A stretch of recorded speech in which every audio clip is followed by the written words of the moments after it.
got my first truck when I was 3. Drove 100,000 miles on my knees. Hauled marbles and rocks and thought twice before I hauled a Barbie doll bed for the girl next door. She tried to pay me with a kiss and I began to understand there's something women like about a pickup man.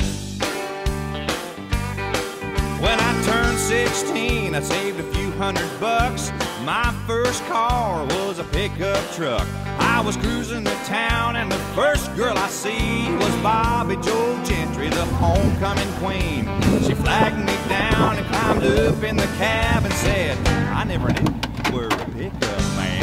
You can set my truck on fire and roll it down a hill, and I still wouldn't trade it for a Coupe de Ville. I got an 8-foot bed that never has to be made. You know, if it weren't for trucks, we wouldn't have tailgates. I met all my wives in traffic jams. Are just something women like about a pickup man.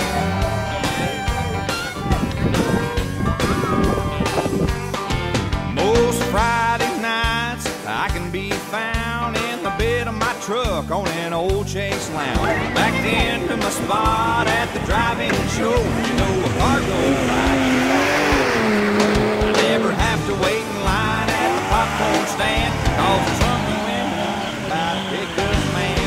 You can set my truck on fire and roll it down a hill, and I still wouldn't trade it for a Coupe de Ville. I got an 8-foot bed that never has to be made. You know, if it weren't for trucks, we wouldn't have tailgates. I met all my wives in traffic jams. Are just something women like about a pickup man.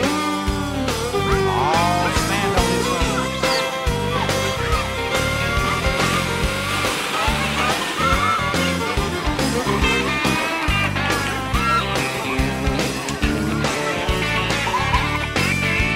A bucket of rust or a brand new machine, once around the block.